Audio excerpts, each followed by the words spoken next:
감사합니다. 반갑습니다.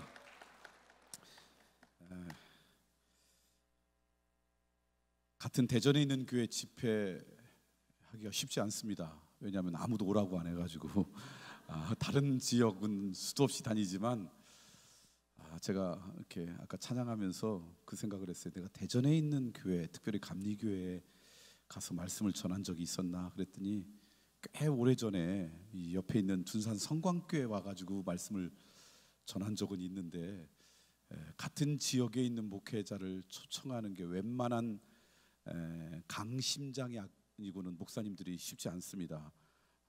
혹시 왔다가 그 교회로 옮기면 어때? 뭐 이런 것 때문에 그러는 것 같아요. 근데 우리 최규 목사님은 아주 강심장이신 것 같더라고요. 저는 전혀 최 목사님을 그 전에 뵌 적도 없고 잘 모르는 분인데 어느 날 전화가 사무실을 통해서 왔습니다. 저를 좀 뵙기를 원하고, 그리고 목회에 대한 이런저런 이야기를 나누고 싶다고. 근데 제가 시간이 아무리 없어도 뭔가 목회 열심히 하려고 하는 목사님들이 요청하면 가능하면 시간을 냅니다. 왜냐하면 교회가 아름답게 세워지는 건 하나님의 굉장히 큰 소망이고, 그리고 제가 갖고 있는 믿음이 있습니다. 무슨 믿음이냐면 교회가 아름다우면 그 교회에서 신앙생활하는 교인들도 아름다워진다고 저는 믿습니다. 사랑이 많은 가정에서 자란 아이가 나중에 사랑이 풍부한 아이가 되는 것처럼, 부강한 나라에서 태어난 국민이 그 나라의 부강함을 누리고 여유로움을 누리고 사는 것처럼, 그렇게 교회가 아름다우면 그곳에서 신앙생활하는 교인들의 삶도 아름답고 건강해진다고 저는 믿습니다. 예를 들면 이런 거죠. 이 방의 공기가 좋으면요, 내 의사와 상관없이 호흡만 해도 나는 건강해지잖아요. 근데 이 방의 공기가 나쁘면 내가 호흡만 해도 건강이 좋아지지 않은 것처럼, 교회는 우리의 믿음 생활의 영적 공기와 같은 거기 때문에, 그래서 아름다운 교회가 세워진다는 것은 그 안에 좋은 그리스도인들이 신앙생활 할 수 있다라는 것 아니겠어요? 그래서 목사님들이 뭔가 그런 목회에 대한 고민을 나누고 싶다 그러면 가능하면 시간을 이렇게 할애하려고 애를 씁니다. 그래서 얼마 전에인지 모르겠지만 몇 개월 됐죠 아마. 그렇죠. 처음 뵀습니다. 근데 보니까 저는 우리 서부중앙교회 담임 목사님 바뀐지도 몰랐어요. 왜냐하면 제가 그런 거 별로 관심 없고 그냥 우리 교회만 열심히 섬기니까 뭐 대전에 뭐 어떤 분이 뭐 돌아가는 거 그렇게 관심 별로 없는데, 그러시냐고. 근데 목회에 대한 이런저런 고민들을 나누고, 뭐 제가 다 아는 사람도 아니고 제가 경험했던 것들은 이야기를 하고, 경험하지 못한 것은 우리 함께 고민해 보자고 하고, 그런 이야기를 나눴던 적이 있는데, 그때 갑자기 날짜를 하나 주시라고, 저희 교회 꼭 오시면 좋겠다고. 그래서 속으로 그랬어요. 되게 강심장이시다고. 여러분 목사님이 그런 분이십니다. 지역에 있는 목회자를 모시기가 쉽지 않은데 아마 내일이 기대되는 목사님이라고 저는 생각합니다. 한 번밖에 뵙지 않았지만 그럴 정도의 배움에 대한 열정이 있고, 또 목회에 대한 간절함이 있다 그러면 앞으로 무한한 가능성이 있다는 거 아니겠어요? 저는 저희 교회 이 서부중앙교회를 통해서 그런 기쁨의 소식이 들려지길 원합니다. 제가 오늘 여러분과 함께 나누려고 한 말씀은 제가 목회를 시작하면서 또는 그리스도인이 되면서 제가 가장 중요하게 여겼던 말씀을 좀 나누려고 해요. 이게 제가 저희 교회 온 지 20년 됐거든요. 2004년 1월 1일부터 사역을 했으니까 이제 20년 되고 한 달 지났거든요. 그러면서 우리 교회를 목회하면서 제 마음 가운데 날마다 되새겼던 그런 제가 깨달은 은혜이기도 합니다. 그런 말씀을 나누면서 혹시 단 한 분이라도 이 말씀이 여러분의 삶 가운데 귀한 믿음의 동기로 자리 잡았으면 좋겠습니다. 여러분에게 이렇게 질문하면서 시작했으면 좋겠습니다. 교회가 해야 될 가장 중요한 게 뭘까요? 확실히 우리 교회도 충청도인데 여기도 충청도군요. 집에 가서 대답하시려고 하는 거가 뭔가네요. 질문입니다. 교회가 해야 될 가장 중요한 게 뭘까? 여러 지금 대답이 나오시잖아요. 다시 한번 여쭤볼게요. 가장 중요한 건 몇 개예요? 한 개잖아요. 가장 중요한 건 몇 개라고요? 하나. 그럼 교회가 해야 될 가장 중요한 게 뭘까요? 사실 이 질문이 굉장히 중요하더라고요. 좀 어려운 얘기일지 모르지만 저는 제 나이보다 교회를 10개월 더 많이 다녔습니다. 저희 아버님이 감리교 목사님이셨어요. 그러니까 저희 어머니가 저를 잉태했을 때부터 교회를 나갔을 거 아니에요? 그리고 태교에 좋다고 성경도 읽으시고 또 찬송도 부르셨을 것 같아요. 언뜻 기억도 나요. 그리고 지금은 아니지만 저희 아버님 세대 시골에서 목회하던 분들은 교회 사택이 목사님 사택이 교회 안에 있었습니다. 그리고 저희 시대는 시골에서 산부인과에서 태어난 사람 많지 않았어요. 집에서 태어나고 산파가 도와주던 시골에서는 그랬습니다. 그러니까 저는 교회에서 태어난 사람이에요. 어렸을 때 놀이터도 교회였습니다. 사춘기에 방황할 때도 교회 안에서 했습니다. 인생의 중요한 선택과 결정을 내릴 때도 교회 안에 있었습니다. 근데 제가 그렇게 교회를 오랫동안 다니면서 이해되지 않았던 것 가운데 하나가 있습니다. 여러분, 교회를 다니고 다니지 않고는 여러분 자발적인 선택입니까? 의무입니까? 교회를 안 나가면 감옥에 가거나 막 세금을 많이 내거나 그래요? 자발적인 선택일 거예요. 물론 여러분 가운데 몇몇 분은 교회 안 나가면 집에서 괴로움 당하니까 오신 분도 있겠지만 대부분 교회를 나오고 나오지 않고는 여러분의 자발적인 선택이에요. 수없이 많은 교회 중에 서부중앙교회를 나오게 된 것은 여러분의 자발적인 선택입니까? 의무입니까? 무엇이든지 내가 자발적으로 선택했다 그러면요, 그 선택의 결과가 나한테는 즐거움이어야 돼요. 기쁨이어야 돼요. 만약에 내가 자발적으로 선택했는데 그게 나한테 안 기뻐, 즐겁지 않아, 그러면 그 선택을 바꾸면 돼요. 그런데 교회를 나오는 것, 특별히 서부중앙교회를 나오는 것이 자기의 자발적인 선택이면 신앙생활이 기뻐야 돼요? 기쁘지 않아야 돼요? 감사해야 됩니까? 불평불만해야 됩니까? 그런데 제가 경험한 제 나이보다 훨씬 더 많이 교회를 다녔는데 그때 제가 이해하지 못한 것은 자발적으로 교회를 나오기로 선택하고 나오면서 어느 순간 기쁨과 감사가 사라지고 이런저런 불평과 불만이 많아지고 심지어 갈등을 일으키는 분들을 바라보면서 왜 교회 나오기를 자발적으로 선택하고 저런 일이 벌어질까? 그게 저한테는 늘 궁금함이었어요. 제가 미국에 있는 이민교회를 목회했던 적이 있었는데요, 이민교회는 한국에 있는 교회보다 갈등이 더 심합니다. 그래서 한번 갈등하면 교회가 둘세 개로 나눠집니다. 그래서 제가 한국에 들어오기 전까지 섬겼던 교회도요, 그 지역에 제일 먼저 세워진 한인교회였는데 역사가 30년이었는데 그때 당시 3번 크게 나누어졌어요. 그래가지고 그 지역에 한인교회가 한 100개쯤 됐는데 다 이 교회에서 나갔던 교회들이 또 새끼치고 새끼쳐가지고 그렇게 많아진 거예요. 그래서 제가 그 교회 역사를 보면서도 아니 왜 자발적으로 이 교회 나오기를 선택하고 기쁨과 즐거움으로 시작했을 텐데 왜 중간에 불평과 불만이 있고 갈등이 있어서 이런 일이 벌어졌을까?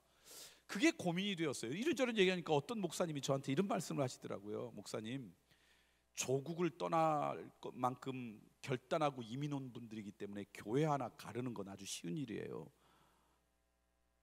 뭐 그럴 수도 있겠어요. 결단력 있는 분들이니까. 그런데 어느 날 제가 이민교회를 목회하다가 이유를 발견했어요. 여러 이유 있지만 아주 중요한 이유 가운데 하나가 이거더라고요. 이민교회에 가면요, 교인이 크게 두 종류가 있습니다. 한국에서부터 신앙생활 잘하다가 이민 오셔서 신앙생활 하시는 분들이 있고, 한국에서는 신앙생활 전혀 안 했는데 이민 와가지고 처음 교회 신앙생활 하시는 분들이 있어요. 요즘은 모르겠지만 옛날에는 중국과 일본처럼 한국에 가까운 지역으로 이민 가지 않고 좀 먼 지역으로 이민 가면 10명 중에 7, 8명은 다 교회 다녔어요. 그러니까 여러분 혹시 남편이나 아내가 교회 안 나와서 고민인 분 이민 가세요.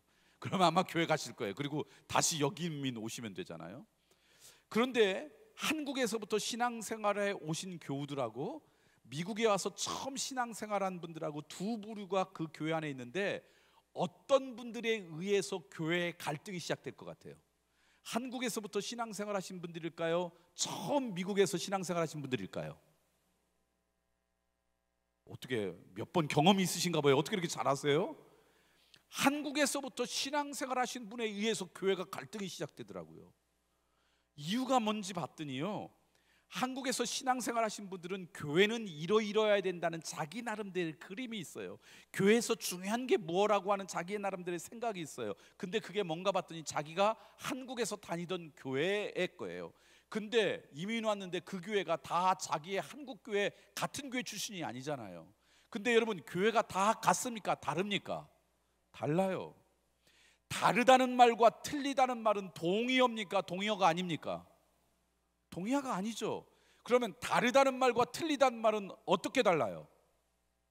저희 교회들은 아주 쉽게 대답하더라고요. 목사님, 다른 건 다른 거고요, 틀린 건 틀린 거래요.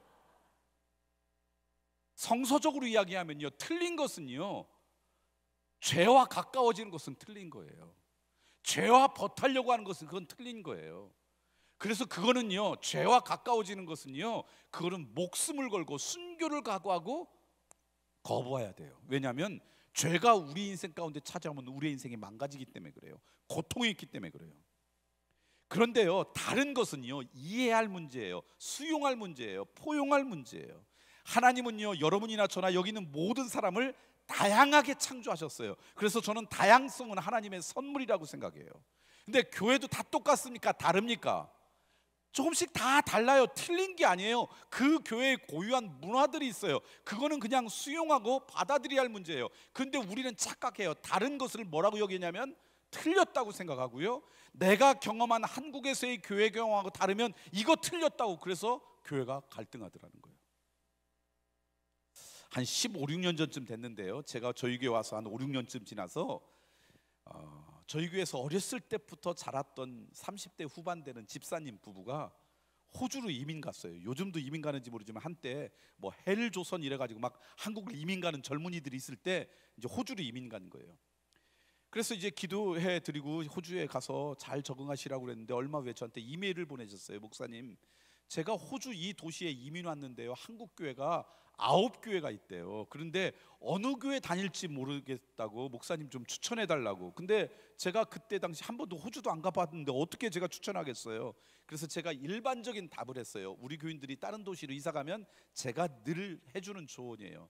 그 교회 갔다가 집사님, 오늘 점심을 먹었는데 점심 반찬이 너무 맛있어. 그래서 덜컥 등록하지 마시고요, 두 부부가 심사숙고하세요. 기도하시면서 결정하기 전까지는 심사숙고해서 결정하시고요, 한번 결정하면 이게 내 교회다 생각하고요, 다시 한국에 돌아오시거나 천국 갈 때까지 그 교회를 열심히 섬기세요.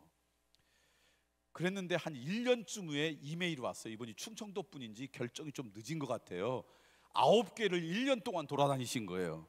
그리고는 목사님, 드디어 제가 이 교회로 결정했습니다. 그러면서 이 교회는 이게 좋고 이게 좋고 이게 좋고 막 자랑을 써놨어요. 그래서 집사님 축하해요, 잘 됐네요, 그 교회 열심히 섬겼으면 좋겠어요. 6개월 후에 다시 이메일이 왔어요. 목사님, 알고 보니 쏘갔습니다. 이 교회가 이게 나쁘고 이게 잘못됐고 이게 틀리고 막 이래요. 그래서 제가 읽어보고 이런 이메일을 보냈어요. 집사님, 착각하지 마세요. 집사님이 거기에 산성교회 지교회 개척하러 간 것 아닙니다. 무슨 말인지 아시겠어요? 이분이 이게 틀렸고 이게 틀렸고를 가만히 보니까 뭐하고 다른 거는, 본인이 어렸을 때부터 자랐던 우리 교회하고 다른 것은 틀렸다고 여겨서 어느 순간 그 기뻤던 마음이 바뀌어가지고 불평불만이 시작된 거예요. 많은 교회에 내가 자발적으로 교회를 선택했지만 교회 안에서 즐겁게 신앙생활하고 감사하지 못하는 이유를 보니까 교회가 해야 될 가장 중요한 게 이거라고 하는 내 생각이 있는데 그게 맞지 않으면 어느 순간 그 기쁨과 감사가 사라지고 불평과 불만이 나중에는 갈등까지 이루어지더라는 거예요. 여러분에게 다시 질문할게요. 교회가 해야 될 가장 중요한 게 뭘까요? 이때 크게 대답하는 사람이 위험해요. 왜 그런 줄 아세요? 교회가 해야 될 가장 중요한 게 무엇이냐라고 하는 여러분의 생각 중요할까요? 중요하지 않을까요? 죄송합니다만 중요하지 않아요. 누구의 생각이 그럼 중요해요? 성경을 한번 읽어볼까요? 제가 미리 성경 말씀을 드리진 않았지만 마태복음이에요. 그래서 여러분 찾기도 쉬울 거예요. 마태복음 신약성경 맨 처음에 나오는 거 아시죠? 마태복음 16장 말씀입니다. 16장, 여러분하고 16절, 17절, 18절 말씀을 읽으려고 해요. 자, 그런데 제가 이 말씀의 배경을 설명해 드린 다음에 말씀을 읽으려고 합니다. 어느 날 예수님께서 제자들에게 물으셨어요. 사람들이 나를 누구라 하니? 다양한 대답이 나왔어요. 그때 예수님께서 진짜 묻고 싶은 질문을 제자들에게 했어요. 그렇다면 너희들은 나를 누구라고 하느냐? 지금도 예수님이 우리에게 묻고 싶은 질문은 그거예요. 내 삶에 있어서 나는 어떤 존재니? 내 삶에 있어서 나는 우선순위에 어디쯤 있니? 나는 내 인생 가운데 정말 중요한 존재니? 이게 지금도 예수님이 우리에게 묻고 있는 질문이에요. 근데 그 질문에 여러분이 잘 아시는 것처럼 사도 베드로가 정답을 얘기했어요. 주는 그리스도시요 살아계신 하나님의 아들입니다. 그랬더니 예수님께서 그 대답을 듣고 너무 기뻐가지고 하신 말씀이 지금 제가 읽으려고 하는 이 말씀이 있는데, 이 말씀에 보면 신약 성경에서 맨 처음 교회라고 하는 단어가 나와요. 그리고 이 단어, 이 교회라는 말을 예수님이 쓰시면서 구약 성경에는요 교회라는 단어가 나오지 않아요. 교회와 비슷한 성전, 성막, 장막이 있지만 오늘 우리 시대에 우리의 이 교회라고 한 단어는 존재하지 않아요. 처음 나오는 게 이 마태복음 16장 18절 말씀이에요. 근데 이곳에 교회에 대한 설계도, 교회에 대한 예언을 예수님께서 담으셨어요. 자, 이렇게 생각하고 한번 읽어볼까요? 16절, 17절, 18절 말씀. 좋은 교회 가면 금방 말도 안 해도 나오더라고 이렇게. 자, 함께 같이 읽겠습니다. 시작. 시몬 베드로가 대답하여 이르되 주는 그리스도시요 살아계신 하나님의 아들이시다. 예수께서 대답하여 이르시되 바요나 시몬아 내가 복이 있도다. 이를 내게 알게 한 이는 혈육이 아니요 하늘에 계신 내 아버지시니라. 그러면서 18절 말씀 있습니다. 또 내가 내게 이르노니 너는 베드로라. 내가 이 반석 위에 내 교회를 세우리니 음부의 권세가 이기지 못하리라. 18절 말씀을 조금만 더 띄워주실래요? 자, 반석은요 베드로입니까? 베드로가 고백한 신앙 고백입니까? 베드로가 고백한 신앙 고백 위에 교회를 세우겠다 그랬는데, 질문할게요. 교회를 세우겠다 그럴 때 시제가 과거형이에요, 현재형이에요, 미래형이에요? 이미 세웠어요? 지금 세우고 있어요? 세울 것이래요. 그러니까 예수님이 이 교회에 대한 말씀하실 때 이 지구상에 우리 눈으로 보이는 물리적인 교회는 존재했어요? 존재하지 않았어요? 존재하지 않았어요. 이 교회가 처음으로 우리 눈에 보이는 교회로 존재하는 것은 사도행전 2장이에요. 제가 이따 말씀 마지막에 그 말씀 한번 읽을 거예요. 그때 처음 이 교회가 등장해요. 그러니까 이것은 교회에 대한 예언이에요. 설계도예요. 근데 이곳에 예수님께서 몇 가지 중요한 것을 담으셨는데, 이 설교도에 그 중에 중요한 거 하나가 뭔지 아세요? 누구 교회를 세우겠다 그랬어요? 누구 교회? 내 교회면 교회의 주인이 누구라는 뜻이에요? 예수님이라는 뜻이에요. 다른 사람의 교회가 아니라 누구 교회? 내 교회, 예수님의 교회. 그러니까 교회의 주인이 누구냐면 예수님이라는 뜻이에요. 사도 바울은 바울 서신에서 이것을 우리가 이해하기 쉽게 조금 더 쉽게 이렇게 말씀했어요. 교회의 머리는 누구라고요? 그리스도시고 교회는 그리스도의 뭐라고요? 몸이라, 지체라. 제가 건강하다는 이야기는요, 제 머리에서 명령할 때 즉각 움직이면 이게 건강하다는 거예요. 제가 건강을 잃어버린다는 이 얘기는 뭐냐면, 머리에서 아무리 명령해도 내 몸이 제대로 움직이지 못하면 내가 건강을 잃어버리고 있다는 거예요. 그러니까 교회의 주인이 예수님이고 교회의 머리가 예수님이라 그러면 교회는 누구의 명령에 움직이는 조직체예요? 예수님이 중요하게 여기면 그 교회도 중요하게 여기고, 예수님께서 소중하게 여기면 그 교회도 소중하게 할 때 이 교회가 건강한 교회고 아름다우고 멋진 교회라는 거예요. 동의하세요? 요즘도 지금도 생존해 계신지 그건 잘 모르겠는데, 제가 십수년 전에 어느 날 신문을 읽다가 스티븐 호킹 박사라는 분 혹시 아세요? 우리 시대 최고의 천체 물리학자죠. 블랙홀의 비밀도 풀고 그런 분이죠. 이분이 쓴 물리학 책들은요 일반인이 읽어도 이해가 쉬워요. 원래 그 부분의 대가는요 쉽게 설명할 수 있거든요. 그분에 대한 기사였어요. 여러분이 아시는 것처럼 스티븐 호킹 박사가 루게릭병에 걸려가지고 근육수축증에 걸려서 제대로 움직이지 못해서 전동 휠체어를 타고 말할 때도 여기에 뭘 대가지고 막 얘기하지, 얘기가 들리고 그런 분이죠. 근데 제가 십수년 전에 읽었던 기사는 이런 내용이었어요. 아마 이분이 첫 번째 부인하고 이혼하신 것 같아요. 그리고 본인을 간호해 주던 간호사하고 재혼을 했는데, 스티븐 호킹 박사의 가족이 그 다시 재혼한 부인을 고소했어요. 왜냐하면 스티븐 호킹 박사를 목욕하다 보니까 몸에 육체적인 학대를 받은 흔적이 있는 거예요. 그러니까 이거는 분명히 새로 결혼한 이분이 육체적으로 학대했을 거다라고 하는 것을 고발했다, 뭐 그런 게 신문에 조그맣게 나온 거예요. 어떻게 결론 났는지는 모르겠지만 제가 그걸 읽으면서 가슴이 참 아팠던 게 뭐냐면, 머리는 너무 똑똑한데, 천체 물리학을, 우주의 비밀을 풀 정도로 머리는 너무 똑똑한데 머리의 명령에 몸이 제대로 움직이지 않는 그런 질병에 있으니까 이렇게 안타까운 인생이 되는구나, 참으로 안타까운 상황 가운데 처하는구나. 그러면서 무슨 생각했냐면, 한국의 교회들이 갑자기 생각났어요. 교회의 머리가 누구예요? 예수님이에요. 예수님은 똑똑해요, 안 똑똑하세요? 그 누구보다도 뛰어나신 분인데 머리 대신 예수님께서 명령한데 교회가 근육수축에 걸려가지고 움직이지 못한다면 얼마나 안타깝겠어요. 저는 서부중앙교회가 건강한 교회 되길 원합니다. 건강한 교회는 다른 게 아니고요, 교회의 주인 되고 머리신 예수님이 가장 중요하게 여기고 있는 것을 여러분들도 가장 중요하게 여기는 게 건강한 교회예요. 저는 서부중앙교회가 아름다운 교회 되었으면 좋겠어요. 아름다운 교회는 다른 교회가 아니라 교회의 주인 되시고 머리이신 예수님의 뜻을 잘 이루어드리는 교회가 건강하고 아름다운 교회죠. 여기까지 동의하십니까? 자, 그럼 다시 질문할게요. 교회가 해야 될 가장 중요한 게 무엇입니까? 라고 할 때 누구의 생각이 제일 중요해요? 그럼 예수님께서 가장 중요한 게 뭐라고 말씀하셨어요? 그거는요, 우리의 상식에 달려있는 게 아니에요. 내 경험에 달려있는 게 아니에요. 예수님이 하신 말씀에 근거해야 돼요. 예수님께서 가장 중요한 게 뭐라고 말씀하신 게 오늘 목사님과 여러분이 함께 읽었던 오늘 본문이에요. 마태복음 28장 19절 20절 말씀입니다. 이것도 제가 여러분에게 배경을 설명한 다음에 한번 읽어볼게요. 오늘 이 말씀은요, 예수님께서 이 땅을 떠나시기 전에 마지막 유언으로 남긴 말씀이에요. 혹시 여러분 유언장 쓰신 분들은 아시겠지만 유언장은 시시껄렁한 거 쓰지 않아요. 정말 중요한 걸 쓸 거예요. 그러니까 예수님께서 이 땅을 떠나시면서 마지막 하신 부탁이에요. 그래서 기독교 전통에서는 이걸 뭐라고 부르냐면 가장 위대한 명령이라고 불러요. 예수님께서 마지막 부탁한 것이기 때문에 가장 위대한 명령이라고 불러요. 가장 위대한 명령이라는 말을 우리의 언어로 제가 바꾼 게 뭐냐? 교회가 해야 될 가장 중요한 것이라고 바꾼 거예요. 자, 19절 20절 말씀 읽어볼까요? 같이 읽겠습니다. 마태복음 28장 19절 20절입니다. 시작.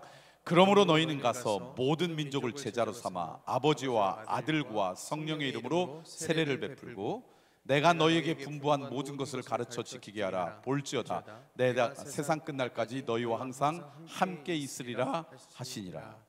여기에 보면 동사가 4개가 나와요.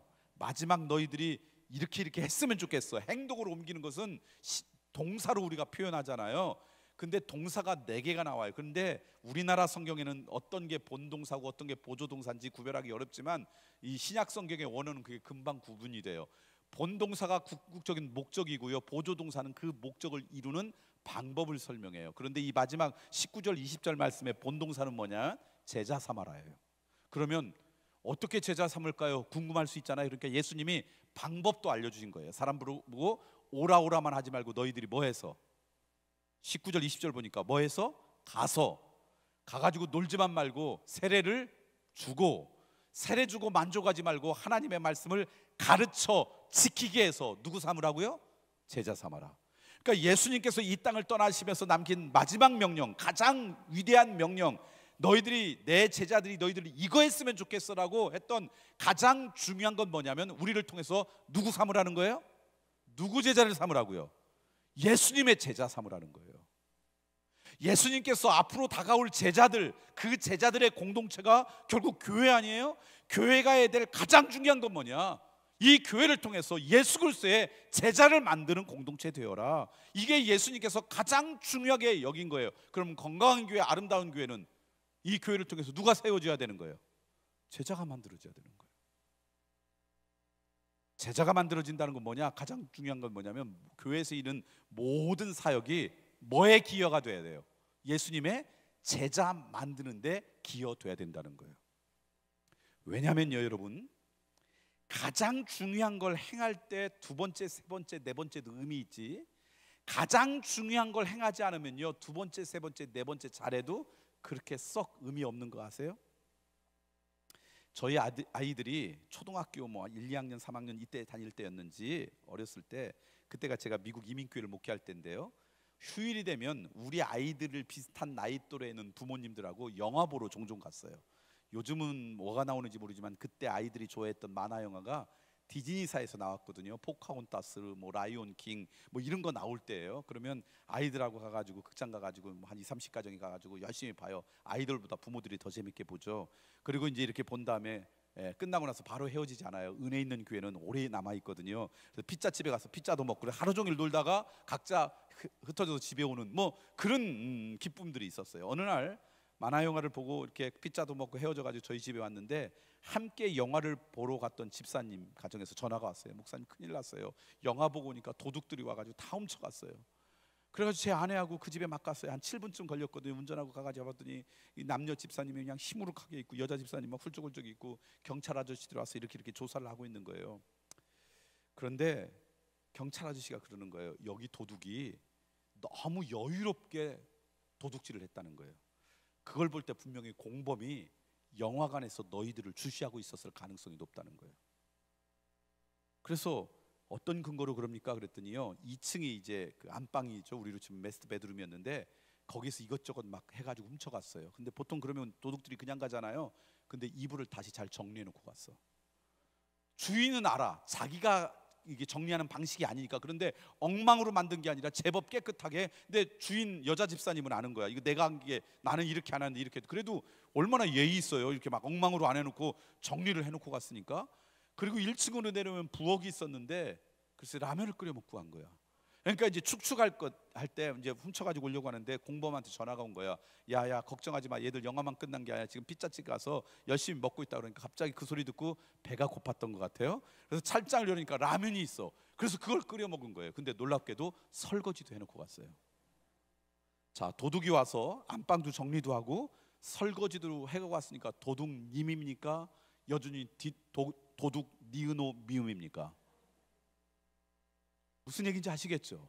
제일 중요한 것을 어기면요, 다른 거 잘해도 의미가 있어요, 없어요? 없어요.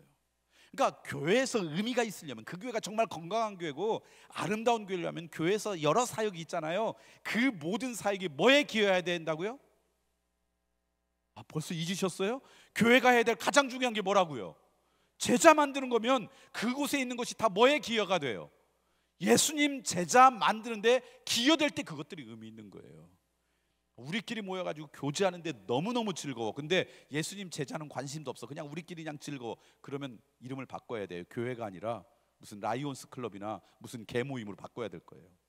적어도 교회라는 이름을 쓰려면요, 교회의 주인이 예수님이고 교회의 머리가 되신 우리 주님이라 그러면 그 예수님이 이거 너희들 꼭 했으면 좋겠어, 이게 내가 믿는 내 자녀들, 내 제자들이 해야 될 일이야 라고 했던 그 가장 중요한 사명을 우리도 소중하게 여겨야 될 거예요. 저는 서부중앙교회를 통해서 여러분이 먼저 예수님의 제자가 되고요, 여러분을 통해 또 그리스도의 제자가 만들어지는 정말 멋지고 건강한 교회가 되기를 소망합니다. 자, 그런데 그런 교회가 되려면 어떤 사람을 예수님의 제자라고 하는가를 알아야 돼요. 그래야지 나도 그런 제자가 되고 나를 통해서 그런 사람이 만들어질 거 아니에요. 적어도 내가 예수님께서 그리스도의 제자를 좀 삼는 공동체, 이게 교회가 해야 될 가장 중요한 거다 그럴 때 어떤 사람을 예수님의 제자라고 하는가, 그래야지 나도 그 제자가 되고 나를 통해 그런 사람을 만들겠죠. 제자라고 이야기하려면요, 적어도 3가지는 해야지 제자라고 할 것 같아요. 일반적으로 첫 번째, 제자가 되려면요, 배우는 사람이 제자예요. 내가 그 선생님의 제자다 그러면 그 선생님의 강의를 듣거나 책을 읽거나 그런 사람을 제자라고 하지, 강의도 듣지 않고 알지도 못하면서 제자라고 한다 그러면 그 사람은 거짓말장일 거예요.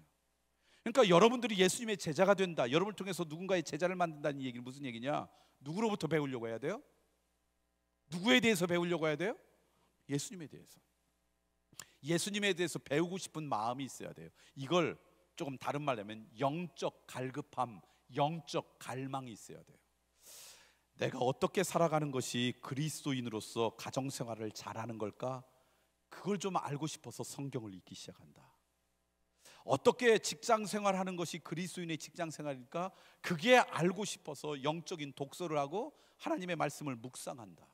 내가 오늘 어떻게 살아가는 게 예수님께서 우리에게 살아가라고 가르쳤을까? 그게 궁금해서 무릎 꿇고 기도한다. 이런 사람은 다 영적 갈망이 있는 사람이에요. 이렇게 영적인 호기심, 영적인 기대감, 영적인 어떤 갈급함이 있는 사람, 이런 사람을 우리는 뭐라고 불러요?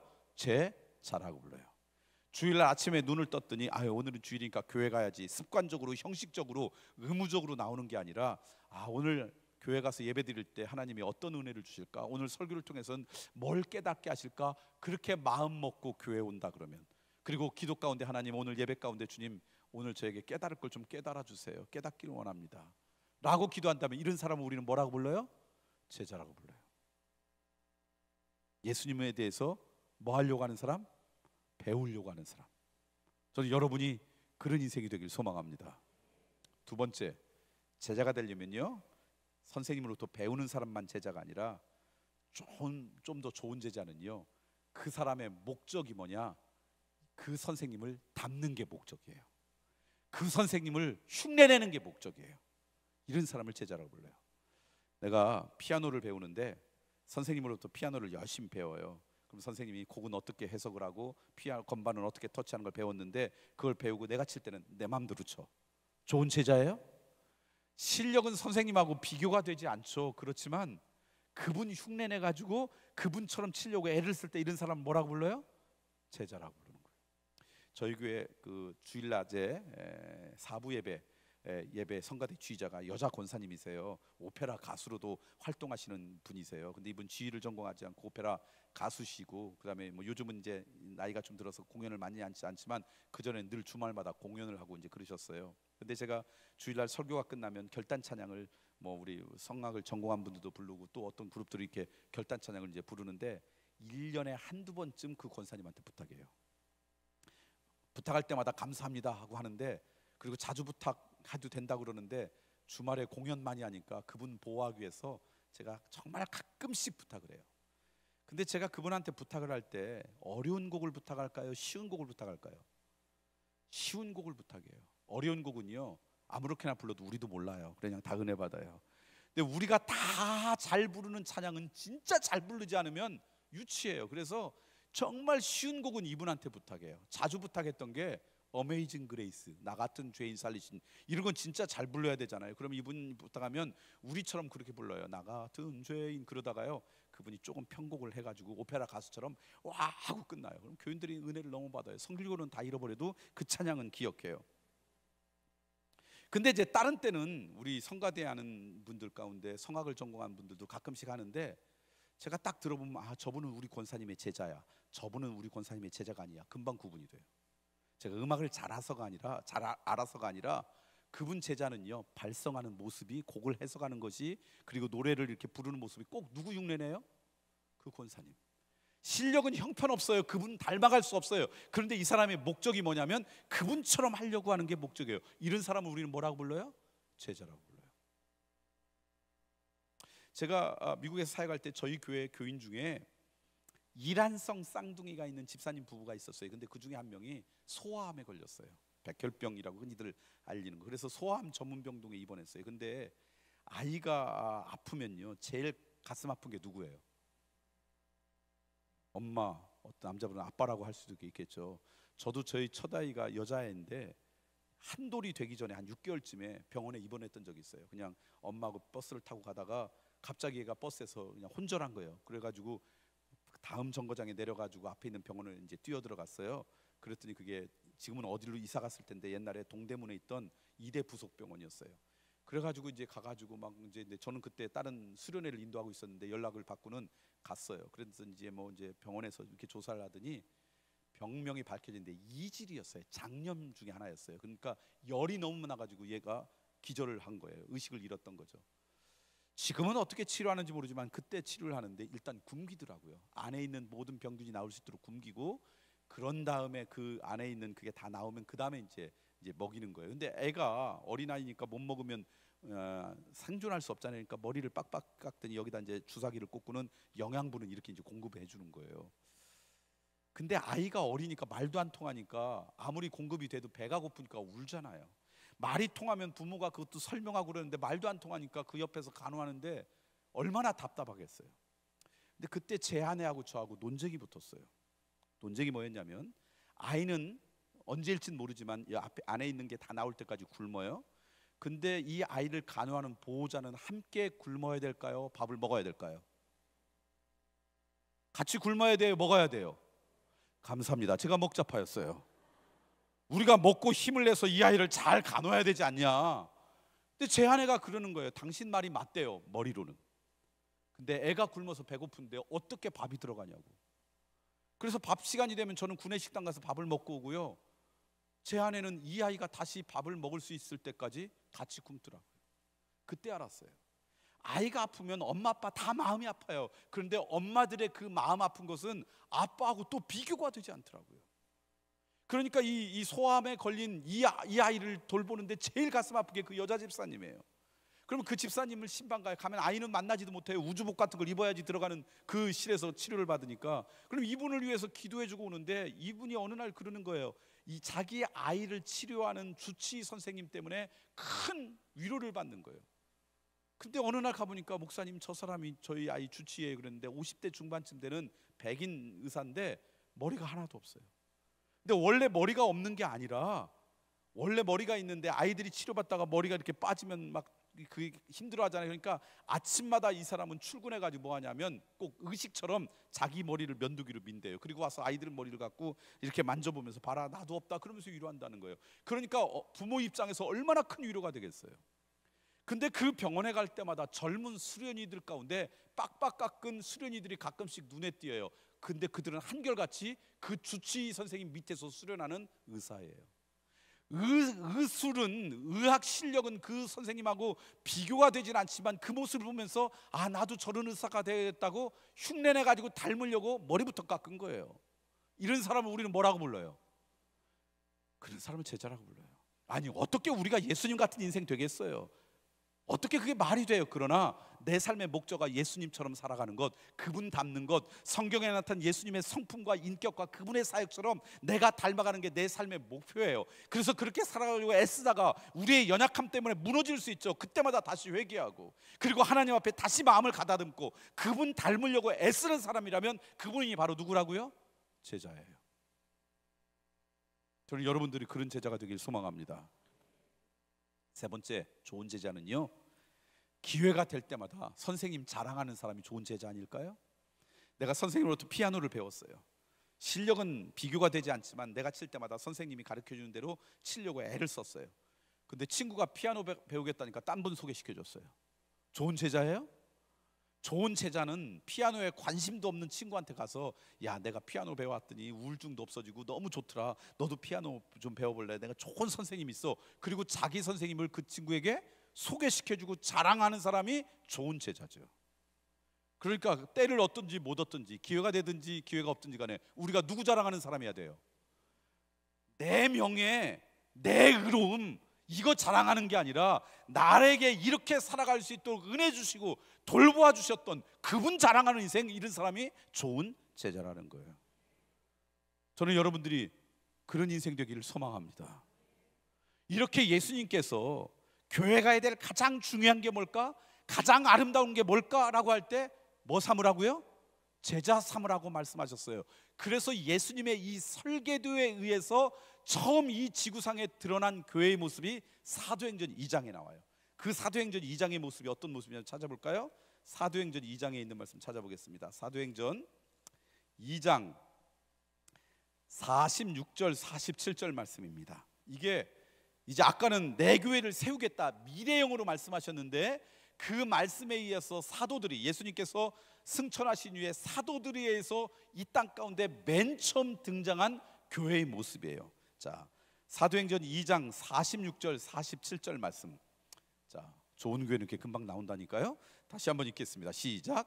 날마다 마음을 같이하여 성전에 모이기를 힘쓰고 집에서 떡을 떼며 기쁨과 순전한 마음으로 음식을 먹고 하나님을 찬미하며 또 온 백성에게 칭송을 받으니 주께서 구원받는 사람을 날마다 더하게 하시니라. 그러니까 초대교회 구원받은 사람이 예수님의 제자들이 날마다 어떻게 됐어요? 늘어났어요. 근데 그렇게 늘어난 교회의 모습을 보니까 특징이 있어요. 첫 번째, 어디에서 열심히 모였다고요? 성전에서. 성전에서만 모이고 또 어디서도 모였다고요? 집에서. 이걸 오늘 우리로 치면 성전에서 모이는 건 우리의 예배라 그러고요, 집에서 모이는 건 뭐라고 이야기했어요? 속회라고 그래요.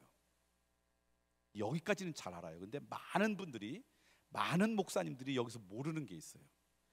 날마다 성전에서도 모이고 어디서 모였다고요? 그러니까 이 소그룹, 속회라고 하는 게요, 요즘 현대에 꼭 필요하니까 만들어진 어떤 창조물이 아니라 이 땅에 맨 처음 있었던 교회 때부터 있었던 거예요. 이 교회에 대한 예언은 누가 했다고요? 예수님께서 제자 삼는 공동체가 되었으면 좋겠다 그럴 때 처음 세워졌던 원조라 그러죠. 원조, 교회의 원조, 원래 모습 가운데 교회에서 모여서 예배도 드리고 속회로 모이는 게 있었어요. 자, 그런데 중요한 것은 교회에서 모여서 하는 것과 속회에서 모여서 하는 게 달랐어요. 성경을 다시 한번 볼까요? 교회에서 모여서는 뭐 했어요? 성전에서 모여서 뭐 했어요? 46절 볼까요? 날마다 마음을 갖춰 성전에 모이기를 힘쓰고. 성전에서 뭐 했는지 나와요, 안 나와요? 안 나와요. 근데 뭐 했는지 다 알아요, 그때 사람들은. 지금은 여러분이나 저나 다 성경책을 이렇게 눈으로 보고 가꿀 수 있잖아요. 그때는 이렇게 성경책을 갖고 있을 수 없었어요. 종이도 없었고요, 인쇄술도 없었어요. 그래서 그때는 신약 성경도 있기 전이죠. 그러니까 구약 성경, 특별히 모세 율법이라고 하는 창세기, 출애굽기, 레위기, 민수기, 신명기, 이게 성경 하나님의 말씀이었는데 그 말씀은 양피지에 쓰여진 두루마리로 있어가지고요, 어디에 있었냐? 성전이나 회당에 있었어요. 그러니까 사람들이 못 갖고 있으니까 그걸 누군가가 모이면 그 앞에서 읽어주는 거예요. 그러니까 성경을 우리 눈으로 읽는 게 아니라 다 뭐로 읽는 거예요? 귀로 듣는 거예요. 귀로. 디다케라 그랬어요. 그래서 성경을 듣고, 그러면 그걸 들은 다음에 누군가가, 그 회당장이나 또는 제사장이나 이런 사람들이, 그걸 아는 사람이 그걸 설명해 줘요. 그럼 그걸 듣고, 이게 성전에서 하는 거였어요. 하나님 앞에 제사 드리고, 이게 성전에서 하는 거였어요. 그런데 집에서는 뭐 했어요? 성경을 볼까요? 뭐 했다고요? 떡을 떼며 기쁨과 순전한 마음으로 음식을 먹고 하나님을. 그러니까 성전에서 하는 거하고 집에서 하는 게 같았어요, 달랐어요? 달랐어요. 이게 처음에 속회가 있었던 모습이에요. 자, 보세요. 내가 신앙생활하는 궁극적인 목적이 그럼 뭐예요? 뭐 되는 게 신앙생활의 목적이에요? 제자 되는 거. 그렇죠? 아시죠? 지금까지 제가 50분 동안 피를 토하듯 얘기했는데, 우리가 신앙생활하는 궁극적인 목적이 뭐라고요? 제자 되는 거예요. 그러니까 내 신앙생활의 궁극적인 목적은요, 지식의 축적이 아니에요. 인포메이션이 아니에요. 트랜스포메이션, 삶의 변화예요. 내가 누구 닮아가는 거? 예수님의 말씀을 배우려고 해서 배워서 예수님을 닮아가가지고, 그래서 내가 이렇게 변하고 이 멋진 삶이 누구의 은혜라고요? 예수님의 은혜라고 고백하는 거. 이게 제자의 삶이에요. 제자의 삶을 여러분 복잡하게 생각하지 않으셔도 돼요. 그러니까 내 삶이 예수님을 닮아서 변화되는 것, 삶의 변화가 결국 우리 신앙생활의 목적이에요. 내가 신앙생활을 잘하고 있다, 그거는 내가 예수님을 조금 더 많이 닮아갔다는 거고요. 그 사람의 믿음이 성장했다는 얘기는요, 내가 예수님을 잘 흉내내고 있다는 거고요. 내가 교회 안에 있지만 예수님을 흉내내지 못해요, 그 얘기로 예수님에 대해서 많이 알아? 그거하고는 제자하고 달라요. 자, 그런데 우리의 인생이 변하는 데 있어서는 두 가지 중요한 교육 방법이 있어요. 교육 방법으로 치면 두 가지 중요한 교육 방법이 있어요. 하나는 인지적 교육 방법이에요. 이것도 우리의 삶이 변하는 데 굉장히 중요해요. 우리의 사고의 틀을 형성하는 거예요. 근데 보세요, 교회에서 예배를 드리고 교회에서 하나님의 말씀을 듣고 교회에서 성경 공부를 하고, 이거는 전부 다 인지적인 교육이에요. 근데 이것만 갖고는 사람이 변하지 않아요. 그러니까 오늘 우리 그리스도인들이 어떻게 되냐면요, 교회 와가지고 예배 드릴 때는 다 거룩한 예수님의 제자예요. 월요일이 되면 원래대로 돌아가요. 그래서 원래대로 살다가 주일날 와가지고 주님 회개합니다, 그리고 예배 드리면서, 그러면서 우리는 다 누구 흉내 내려고 해요? 예수님 조금 닮아가서 제자로 살아가요. 그리고 월요일 되면 무슨 날이라고요? 제가 20년 전에 와가지고 우리 교회, 여러분 교회는 안 그럴게요, 제가 섬기는 교회 교인들이 그랬다는 거예요. 이유가 보니까 우리들의 한국 교회가 대부분 인지적인 교육만 자리 잡았어요. 유교적인 문화가 있어서 그런지도 모르겠어요. 그런데 여러분 아시잖아요, 우리의 삶이 변화되는 것은 그것만 갖고는 부족해요. 또 하나가 뭐가 필요해요? 백문이, 어느 목사님이 그런 책을 썼어요. 삶으로 가르치는 것만 남는다. 눈으로 보고 배우는 교육, 모델링적 교육 방법이 필요해요. 근데 한국 교회가 이 모델링적인 신앙 교육이 없어진 거예요. 왜 그런가 봤더니 처음 초대교회는 성전에 모여서 인지적인 교육을 하고요, 교육학적으로 보면. 그리고 집에서 모여서는 인지적인 교육을 한 게 아니에요. 눈으로 보고 뵌 거예요. 떡을 떼면서 삶을 나누면서 함께 기도하고 하나님 찾아서 하나님을 찬미하고, 그래서 눈으로 어떻게 내가 예수님 제자가 되지, 어떻게 살아가는 것이 그리스도의 삶인지를 눈으로 보고 배웠는데, 가정에서 모여서도 뭐 했냐? 속회로 모여서 뭐예요? 똑같이 예배드리고 있더라고요. 그래서 처음 교회가 가졌던 이 모델이 무너져 버렸어요. 그래서 저희 교회에서는요, 여러분 교회는 어떻게 하는지 모르지만 제가 우리 교회 와서 이 속회를 잘 회복했으면 좋겠다, 원래 초대교회에 있던 그 모습으로 잘 바꾸자 그럴 때 제일 먼저 외쳤던 게 뭐냐면, 속회는 예배가 아닙니다. 그러니까 설교하지 마세요. 두 번째, 속회는 성경 공부가 아닙니다. 성경 가르치려고 하지 마세요. 예배와 그리고 성경 공부는 교회에서 그런 신학적인 훈련을 받고 또는 티칭의 탤런트가 있는 분, 그런 데서 할 겁니다. 그러면 그 다음 질문이 나올 거예요, 여러분 가운데. 그럼 속회는 뭐 하는 곳이에요? 뭐 하는 곳이에요? 눈으로 보고 배우는 공동체가 돼야 되는 거예요. 눈으로 보고 배우는. 그래서 저희 교회 속회는 어떻게 하냐면, 그 다음부터 성경 공부 그러지 않고 그렇게 해요. 그래서 여러분들이 어떡하냐, 믿음으로 이 땅 가운데 살아갔던 삶의 고백과 소망을 함께 나누고 함께 기도하는 공동체가 되세요. 그랬더니 저희 교회는 속장들이 다 할렐루야하고 너무 기뻐했어요. 속회 인도하는 게 그렇게 힘들었대요. 자기는 아무리 이 학벌이 높아도. 그런데 그거 하라니까 이건 우리가 제일 잘할 수 있대요. 그래서 예를 들면 저희 교회 같은 건 어떻게 하냐면 이렇게 해요. 처음에 오면 교인들이 오랜만에 모였으니까 일주일에 만났잖아요. 그러면 교제해요. 교제하는데 뭐 369 그렇게 교제하지 않고요, 환영하는, 웰컴 환영하는데 질문 하나를 갖고 나눠요. 근데 그 질문이 어려운 질문이 아니에요. 예를 들면 1월 달에 이제 첫째 주는 속회 방학이니까 모였다 그러면 이런 거예요. 2024년 살아가면서 내가 금년 어떻게 살았는지 내가 가장 중요하게 여기는 내 삶의 계획 하나씩 얘기하기. 어버이줄이 있을 때는 내가 우리 부모님으로부터 받은 좋은 영향이 있다면 하나씩 얘기하기. 또 추수감사절 때면 금년 살아오면서 나에게 정말 감사하는 거 하나씩 얘기하기. 어려운 질문이에요? 쉬운 질문이에요? 근데 그거를 나눠가지고 한 1년쯤 되면요, 그분들이 서로 잘 알아요. 잘 안다는 게 서로를 향한 인포메이션을 잘 안다는 게 아니에요. 나이가 뭐시고 무슨 직장 다니고 애들이 뭘 하고 어떤 집에서, 이게 아니라 성경에서 안다는 것은요, 삶을 공유한다는 거예요. 삶을 경험한다는 의미예요. 그래서 마리아에게 수태고지가 임했을 때, 내가 남자를 알지 못하는데 어떻게 이런 일이 나에게 있습니까? 남자를 알지 못한다는 건 뭐냐면 남자를 경험하지 못했는데, 이게 성경에서 안다는 이야기예요. 그런데 이런 질문을 나누고 한 1년쯤 가면 그 사람의 지금 기도 제목이 뭔지, 어떤 게 이 가정의 고민인지, 어떤 게 기쁨인지 알겠어요, 모르겠어요? 간단한 질문이지만 그것 중에서 진짜 중요한 영적인 공동체가 돼요. 그들을 위한 기도 제목이 뭔지를 알아요. 두 번째는요, 함께 찬양해요. 마음이 흩어졌던 하나님 앞에 찬양을 해요. 그리고 나서 공동 기도문을 쓰면 그걸 함께 읽어요. 그 다음에 중요한 건 성경 말씀, 그 주에 있는 말씀을 우리의 입술로 몇 번 읽어요, 같은 본문을. 오늘 우리들이 많은 그리스도인들이요, 성경을 너무 소중하게 다뤄요. 그래서 주일날 예배 끝난 다음에 이게 혹시 어디라도 상할까봐 차에 거의 모셔놨다가 그 다음 주일날 교회 올 때 살짝 갖고 와요. 근데 저는 그런 믿음이 있어요. 설교도 이 성경을 한 번쯤 해석한 거예요. 성경 공부도 이 말씀을 한 번쯤 해석한 거예요. 저는 성경 말씀 자체 오리지널이 갖고 있는 능력이 있다고 믿어요. 근데 오늘 우리 그리스도인들이 우리의 눈으로 직접 이 성경 말씀을 읽는 기회가 없어요. 그래서 그날 본문을요, 여러 번 읽어요. 속장님하고 속도원들이 한 번씩 교독도 하고요, 돌아가면서도 읽기도 하고요, 누가 한 사람이 읽으면 다른 사람이 눈으로 귀로 읽기도 하고요, 적어도 3번쯤 읽어요. 놀라운 건 다른 아무 설명 없이 그 말씀만 읽어도요, 어느 날 그 말씀이 그날 꼭 필요한 사람에게 은혜로 다가와요. 그 말씀을 치유하고 회복시켜요. 그 다음에 마지막에는, 4번째는 뭐 하냐면, 그날 주일날 제가 함께 나눴던 말씀을 갖고, 우리가 한 번도 말씀을 듣기만 하지 살지 않잖아요. 일주일 동안 그 말씀으로 내가 살았던 삶의 고백을 나누는 거예요. 인지적이 아니라 내 삶 가운데 내가 직접 삶 가운데 그것을 어떻게 적용했는지 그런 고백을 나누고, 그러면서 있었던 아픔도 나누고, 그러면서 우리 있었던 어려움도 나눠요. 그리고 그것이 다 나누면 속장님이 가만히 듣고 있다가 몇 가지 기도 제목을 써요. 그 사람. 그리고는 끝나고 이 말씀이 나눠지면 그 사람을 향해서 그 사람의 기도 제목을 함께 중보기도해요. 서로. 누군가가 나를 위해 기도하는 사람이 있다는 게 얼마나 큰 능력입니까?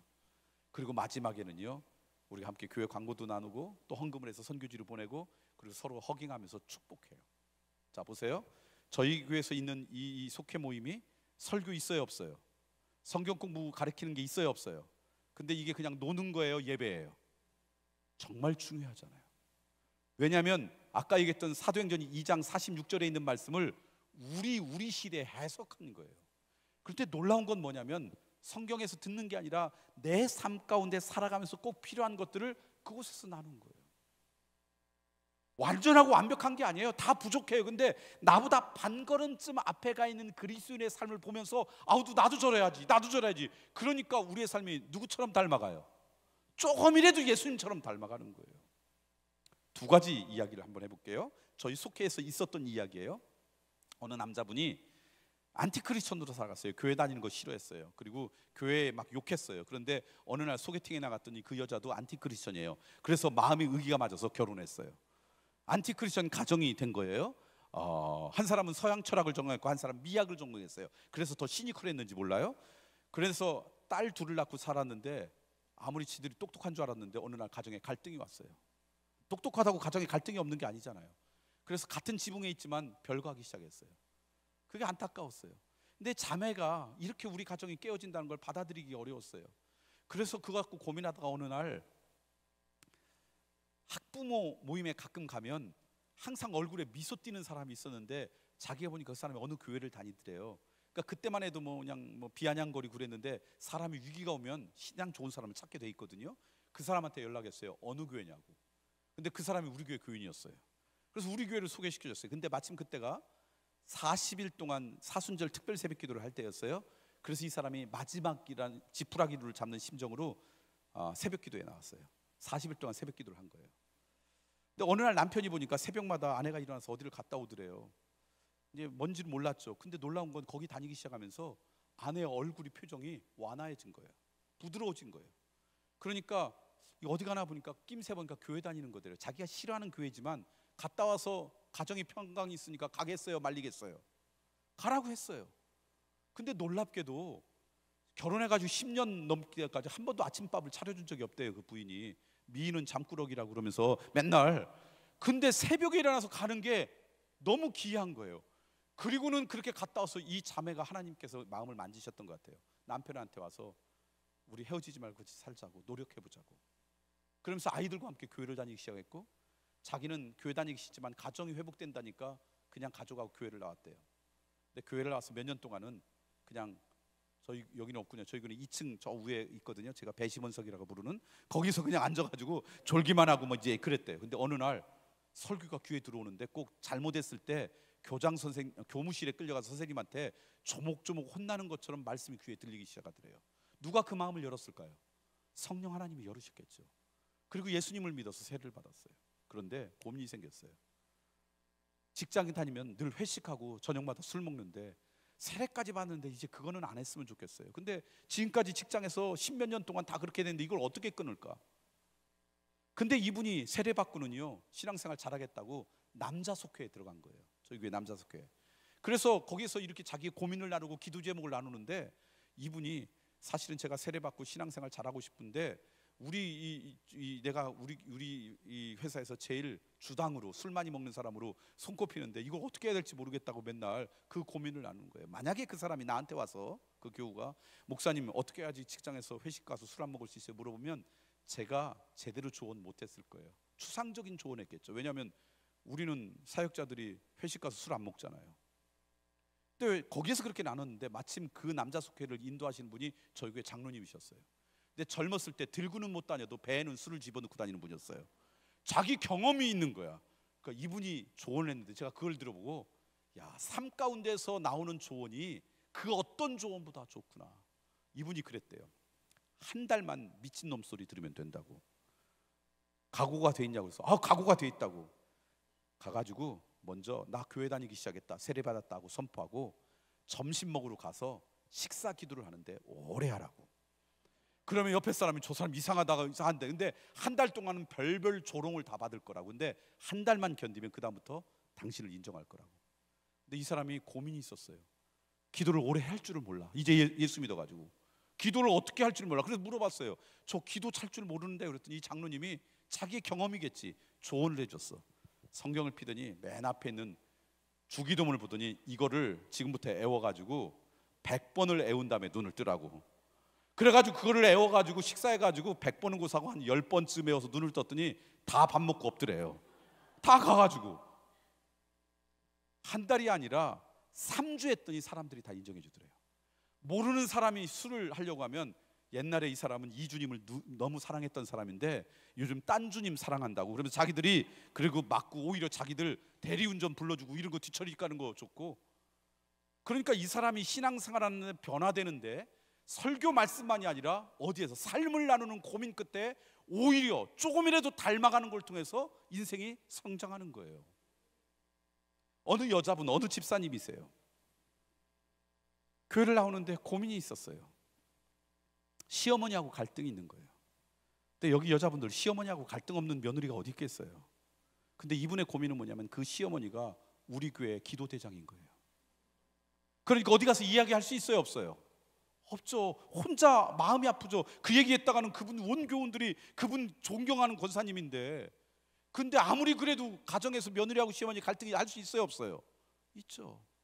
만약에 그분이 저한테 와서 목사님, 내가 우리 시어머니하고 이렇게 갈등이 있으면 제가 조언 제대로 못했을 거예요. 왜냐하면 저는 한 번도 며느리 입장에 대본 적이 없잖아요. 그냥 뭐 효도 잘하라 이런 얘기만 해가지고 억장만 더 무너져서 갔겠죠. 근데 어느 날 속회에 가서 아까처럼 그렇게 해서 한 1년, 1년 반이니까 서로에 대한 영적인 공동체가 되고 서로에 대한 신뢰가 생겼어요. 그래서 어느 날 드디어 자기의 마음을 조금 내비치기 시작한 거예요. 사실은 내가 요즘 고민이 우리 시어머니 때문에 힘들다고.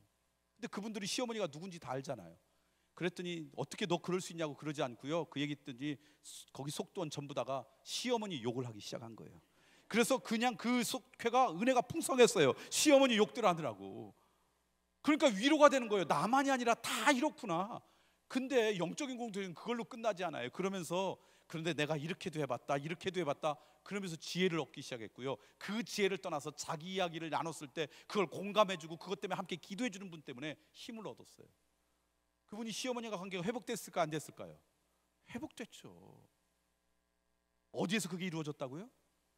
인지적인 교육이 아니라 나보다 반걸음쯤 앞에 선 사람들의 고백의 이야기, 그것을 통해서 예수님을 조금이라도 닮아가는 사람의 이야기를 나누면서 사람이 변화되는 거예요. 원래 속회가 그랬어요. 그래서 성전에서 날마다 모여서 하나님의 말씀을 나눴지만 집에서는 보세요. 46절 읽어볼까요? 사도행전 성경 말씀을 나눴는지 한번 보세요. 자, 집에서는 뭐 했다고요? 떡을 떼며 기쁨과 순전한 마음으로 뭘 먹고? 음식 먹고 하나님을 찬미하며. 그러니까 성전과 교회 사는 그 내용이, 그 역할이 달라진 거예요. 그러면요, 속회가 교회가 해야 될 가장 중요한 게 뭐라고요? 예수님의 제자를 삼는 건데, 제자를 만드는데 기여되는 공동체가 아니에요. 기여되는 공동체입니까 아닙니까? 그러면 이 공동체는요, 건강한 공동체예요. 저는 여러분의 모든 속회가 그렇게 되기를 소망합니다. 제가 봤더니 저희 교회는요, 속회 중에 그런 건강한 공동체는요 한 4분의 1도 없고요, 4분의 3은 통반장 조직과 같은 공동체더라고요. 그래서 저희들은 이 속회를 성서적인 속회로 변화시켜 나갔어요. 지금은 그래서 저희 교회 오면 예배에 은혜스러워서 변하기도 하지만, 그러나 그거보다 소그룹에 가면요 그들의 신앙이 조금씩 변해요. 나보다 반걸음쯤 앞서서 예수님을 흉내내며 살아가려고 하는 사람들의 그 삶을 보고 배우는 것을 통해서 저는 여러분 교회도 그런 은혜가 있기를 간절히 소망합니다. 한 가지 얘기만 하고 오늘 말씀 마칠까요? 제가 목회를 하기 전에, 저는 대전 출신입니다. 대전에서 초등학교, 중학교, 고등학교를 다 나왔습니다. 여러분 교회 있는 이 옛 모습을 다 알죠. 제가 어렸을 때 자랐던 것이 대전시 둔산동 127번지였어요. 옛날에 제가 살던 마을이 샘머리 마을이었거든요. 어디 보면 그게 저희들 논과 밭을 다 없애버리고 이거 세운 거죠. 그때 이럴 줄 알았으면 그때 땅이라도 한 평 사놓는 건데 하여튼 뭐 이제 제가 이곳에서 자랐습니다. 근데 제가 목회하기 전에 한 10년 동안 좋아했던 취미 하나가 있었어요. 등산이었어요. 근데 원래 등산을 좋아하던 사람이 아니에요. 등산하면 보문산에 있는 야외음악당까지만 올라갔지 더 높은 데는 힘든 것은 아래 것들이나 시키라고 그런 거 안 가던 사람이었어요. 근데 제가 산을 좋아하게 된 계기가 있어요. 1984년도 8월 첫째 주예요. 제가 잊을 수가 없어요. 제 인생 가운데 중요한 사건들이 있는 걸 기억하잖아요. 그때가 제가 군에 가서 첫 휴가를 나왔을 텐데 보름 휴가를 나왔어요. 저 있을 때는 2번 휴가 나왔거든요. 그러니까 2주 동안 어떻게 보낼까? 첫 주는 친구들하고 열심히 놀러 가자. 두 번째 주는 부모님 앞에 효도하자. 얼마나 균형 잡힌 휴가일까?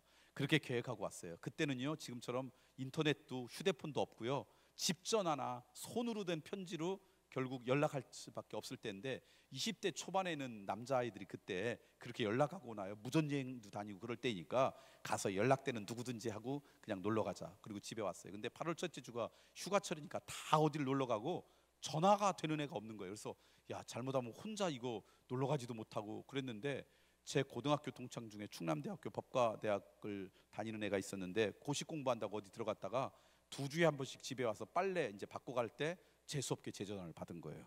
그리고는 이제 저한테 설득당했어요. 자기도 놀러 가고 싶겠죠. 그래서 함께 놀러 가자. 그리고는 옛날에 대전역 앞에 시계탑이 있었던 거 아세요? 시계탑에서 만나자. 어디 갈까?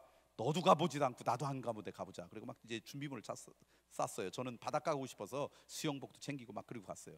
제가 가고 싶은 바닷가는 그 친구가 갔다 왔고 그 친구가 가고 싶은 바닷가는 제가 갔다 왔고 둘 다 한가운 데를 찾으니까 딱 한 군데 나왔어요. 지리산이었어요.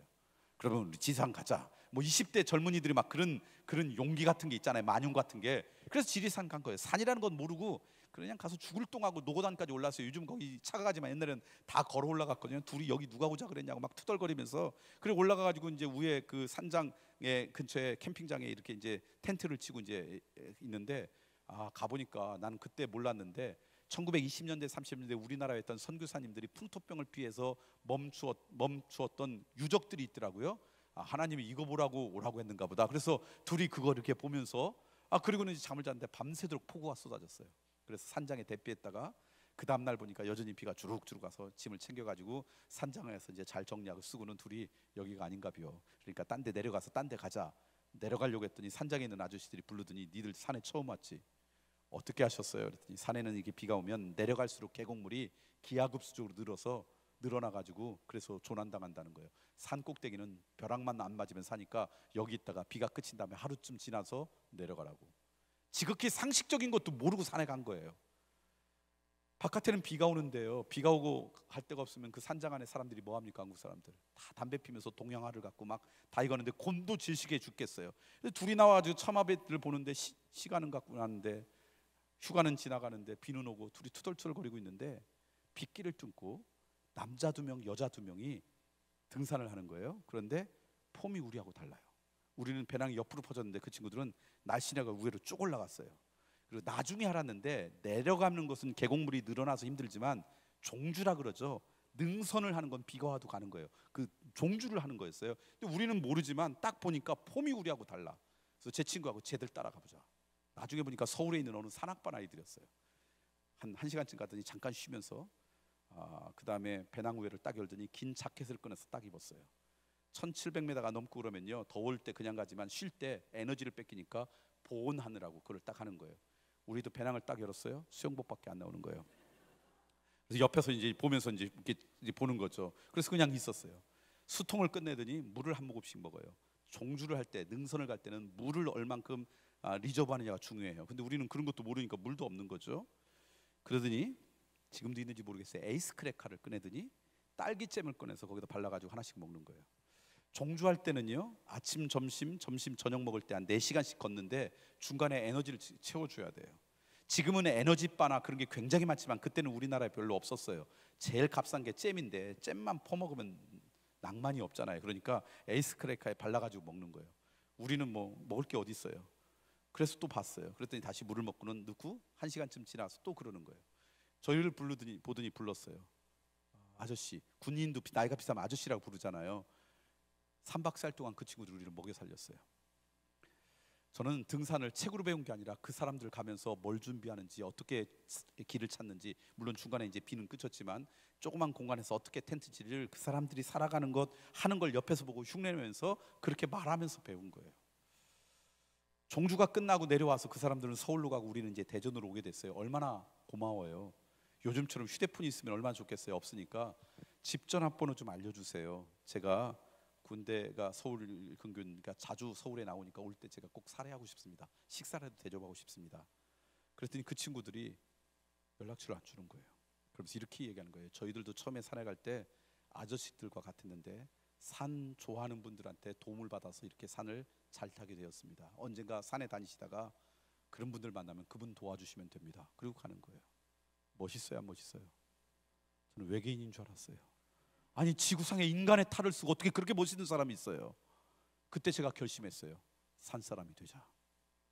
그게 제가 등산을 10년 동안 죽도록 다닌 이유예요. 그게 뭐가 좋다는 데서 한 게 아니라 산을 정말 좋아하고 사랑하는 사람의 삶의 모습이 너무 멋지니까 거기에 감동이 돼서 아, 나도 산 좋아해야지. 그게 산에 다닌 이유예요. 제가 제일 좋아했던 설악이 내설악이에요. 서울에서 2박 3일이면 갔다 와요. 산에서 이틀만 자면 돼요. 시외버스를 타고 용대리라는 곳을 내려서 한 2시간 동안 계곡물이 아주 좋은 구비구비 산길을 걸어 들어가면 만해 한용운 선생이 님의 침묵이라는 시를 쓴 조그만 사찰에 나와요. 백담사라는 사찰이에요. 옛날에 어느 대통령님이 갔다 오신 다음에 도로를 와가지고 좀 길을 망치긴 했지만, 그리고 수렴동 쌍폭을 올라서 소청, 중청, 대청 올라갔다가 설악동으로 내려온 길은 한국에서 가장 아름다운 산 중에 하나예요. 수도 없이 거기를 갔어요. 어느 날 10월 달 초에, 지금은 원주에서 목회하는 친구인데 그 친구하고 이제 거기에 등산 가자 그러고 간 거예요. 근데 옛날 우리보다 더한 사람을 만난 거예요. 1980년대 중반에 해외여행이 그렇게 썩 자유롭지 않을 때 20대 젊은이들, 여성들의 꿈 가운데 하나가, 요즘은 뭐 호주 여행, 유럽 배낭여행이지만 그때는 내설악 등반기 뭐 이럴 때였어요. 어떤 자매가 삐쪽교도 싣고 걸어가면서 누가 여기 오자 그랬냐고 그러고 뭐 양산을 쓰고 뭐 이렇게 가는 거예요. 그 친구들의 배낭은 옆으로 퍼졌어요. 저희들은 옆에 갔는데 배낭이 날씬하고 위로 쭉 올라갔어요. 저희들 갔더니요, 그 사람들이 저희들을 따라오기 시작했어요. 1시간쯤 가가 아주 잠깐 쉬고요, 배낭을 위에 넣어서 긴 자켓을 꺼내서 딱 입었어요. 수통을 꺼내서 물을 한 컵씩 딱 마셨고요, 그 다음에 에이스 크래커를 꺼냈어요. 그 다음에 뭘 꺼냈을 것 같아요? 무슨 잼? 어떻게 그렇게 잘하세요? 그 수십 년 전의 일을. 포도잼이 아니라 무슨 잼? 딸기잼. 2박 3일 동안 그 친구들을 우리가 먹여 살렸어요. 설악동에서 헤어지는데 그 친구들이 얘기하는 거예요. 형님, 전화번호 좀 주세요. 서울에 가면 살아야겠습니다. 뭐라고 할게요? 저는 그 사람들 성도 모르고 이름도 몰라요. 분명한 것은 산에 대한 좋은 이미지를 가졌을 거라는 거예요. 입으로만 선생님을 자랑하는 게 아니라 뭘로 자랑하라고요? 우리의 삶으로. 그때 우리의 입술의 고백도 영향력 있는 거예요. 우리의 삶으로 어떻게 살아가는지를 나누는 곳은 사실은 어디예요? 교회는요, 다 예수님 제자처럼 보여요. 근데 가정에서, 직장에서, 근데 가정에서, 직장에서 어떻게 살아가는지는 어디서 보고 배울 수 있느냐? 속회로 모여서 살아가는 삶을 나누고, 그리고 나보다 조금 더 앞서간 사람의 이야기를 듣고, 그리고 내 부족함을 기도 제목으로 나누고 함께 기도하면서 나도 모르는 사이에 이슬비에 옷 젖듯 그렇게 변화되는 거예요. 그래서 처음 교회가 성전에서만 모이고 어디서 모였다고요? 집에서도. 집에서 모여서는 바로 우리의 삶을 나누고 삶을 배우는 그런 공동체가 되었던 거예요. 저는 우리 서부중앙교회도 그런 은혜가 있길 소망합니다. 아멘이십니까? 그래서 저는 속회를 가면 이렇게 얘기해요. 우리 속회는 가정입니다. 그러면 속장님은 가정에 누구 역할을 하는 거예요? 부모님 역할. 가정에는 뭐가 있는 곳이에요? 사랑이 있는 곳이에요. 조건 없는 사랑이 있는 곳이에요. 여러분, 부모님들이 많으실 때 부모님의 소원은 우리의 자녀가 나보다 못하는 겁니까? 나만큼 되는 겁니까? 나보다 잘 되는 것입니까? 어느 날 저희 둘째 아이가 남자아이인데 우리 교우들이 우리 아들인지 잘 모르죠. 근데 어느 날 우리 아들하고 같이 가러 가는데 교인이 보고는 누구냐고 그랬어요. 제 아들이야 그랬더니 우리 교인이 그러는 거예요. 목사님, 아드님이 목사님보다 훨씬 잘생겼어요. 제가 그 얘기 듣고 기분이 나빴을까요? 기뻤을까요? 기분이 나빴을 거라고요? 내 아들이니까 너무 기분이 좋았어요. 그러니까 속장님의 역할은 뭐예요? 여러분의 속도원이 잘 되는 게 여러분의 기쁨이어야 돼요. 어느 날 교회에서 여러분 속도원이 여러분보다 먼저 권사님 됐어. 그러면 기분이 나빠야 돼요? 기분이 좋아야 돼요? 진짜로요? 그런 분이 되길 소망합니다. 그게 속장님의 역할이에요. 속회는 뭐라고요? 조건 없는 사랑이 나누어지는, 가정에서 모였으니까. 저희들은 두 번째 뭐냐면 속회는 학교입니다.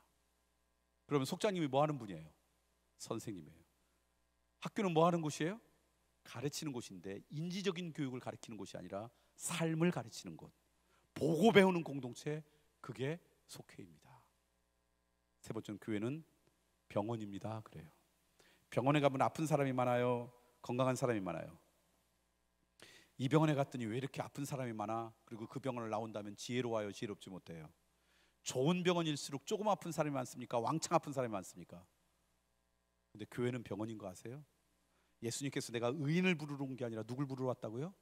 죄인을, 연약하고 부족한 사람이 하나님의 은혜로 날마다 온전해지는 곳이 교회예요. 속회도 마찬가지예요. 그러니까 속장 여러분들이 목사님한테 우리는 좀 좋은 사람만 보내주세요. 왜 이런 사람, 이런 말 하면 돼요, 안 돼요? 좋은 병원일수록 조금 아픈 사람이 많다고요? 왕창 아픈 사람이 많다고요?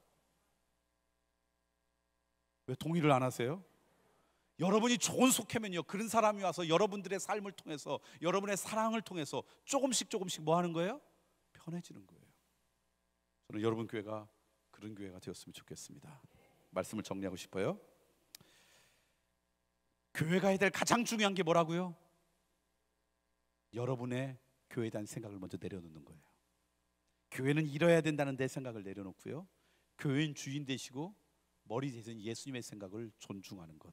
근데 그것이 제자 삼는 거래요. 제자는 어떤 사람이라고요? 영적 갈망, 배우려고 하는 사람, 예수님을 닮아가려고 하는 사람, 기회가 날 때마다 그분을 자랑하는 사람들이 제자인데, 처음 교회는요, 교회에서만 그런 일이 벌어진 게 아니라 가정에서 모일 때마다 눈으로 보고 배우는 공동체였어요. 저는 여러분 속회가 그런 속회가 되길 간절히 소망합니다.